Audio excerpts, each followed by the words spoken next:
agarsiise.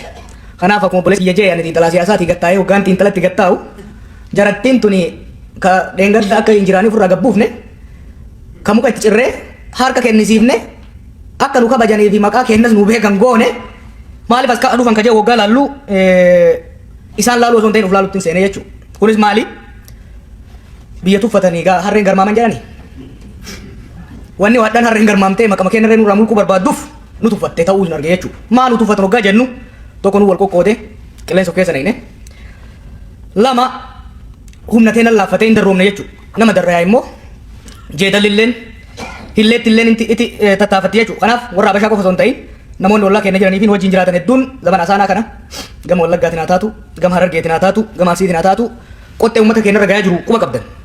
Kun hundi ka fidee laaffachuu keenya irraayi. Akkuma beektan waggoota sadeen afran dabre kana akka dubbataa Oromootiin achi uummata kaaniif dubbachaa ture. Kanaaf yoon Habashaa mataa keessa dhoftee duuba gargar uummanni jiraachuu dhabuun argee jechuudha. Jarrillee na duuba qullaa ta'uu isaa arguan jechuudha. Kanaaf amma ga'ee jira Habashaa kanatti illee haasa'u Oromootiin jettiin haasa'aa jeetiin as deebi'e jechuudha. Wanni haasofnu immoo haasa'uu qofa osoo hin ta'in wanni nuti uffataniif hin laaffanne.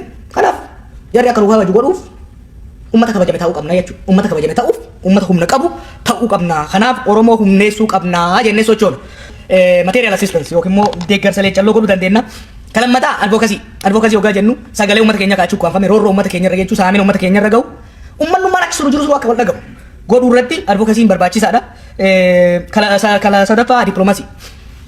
Yeroon addunyaan tuni sirna biyyootaatiin walii hidhamtee jirti jechuudha. Kana keessatti saboonni biyya hin qabne saboonni biyya isaanii irraa saamame akka Oromoo kuni sagaleen isaanii hin dhagayamu.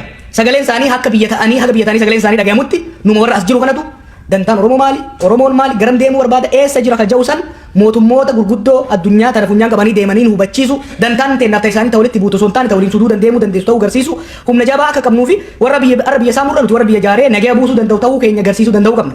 Hojii dhagammaa hojjetamaa ture bifa jaarmeewota siyaasaatiin hojjetamaa ture. Haa ta'u immoo hoggaa jaarmeewonni siyaasaa bakka bakkatti baqaqan wanni faranjiitti humnus akkasuma daddaan faca'ee ka wal sakaaluu fi wal faalleessu ta'aa deemuun kun rakkoo waan uumeef ammarraa eegallee manguddoota teenna haa taatu ijoollee asii dhalattee guddattee haa taatu dippiloomaasiin keenya bifa dantaa sabaat irratti fuulleeffateen bifa namni wal dhaga'uun magaalota gurguddoo jiran irratti nama keenya jaarree deemsisuun barbaachisa. Ka sadaffaa beekumsa maddisiisu knowledge production and dissemination. Agartee waa'ee Oromoo amma reefu akka tigistii fi tishoolleen jaanitti waa'ee Oromoo addunyaan hin beektu. Akka hin beekamne haguuganitti ta'an waa'ee Oromoo kana beeksisuuf hayyoonni Oromoo baay'ee carraaqan waa hedduullee godhan haguma amma addunyaan beektu kanallee isaanii godhe. Haala amma jiruun garuu beekumsi kaleessa madda qofti gahaa miti. Beekumsi waa'ee Oromoo jiru diiteeliin isaa yeroo yerootti saffisaan bal'inaan dabaluu qaba.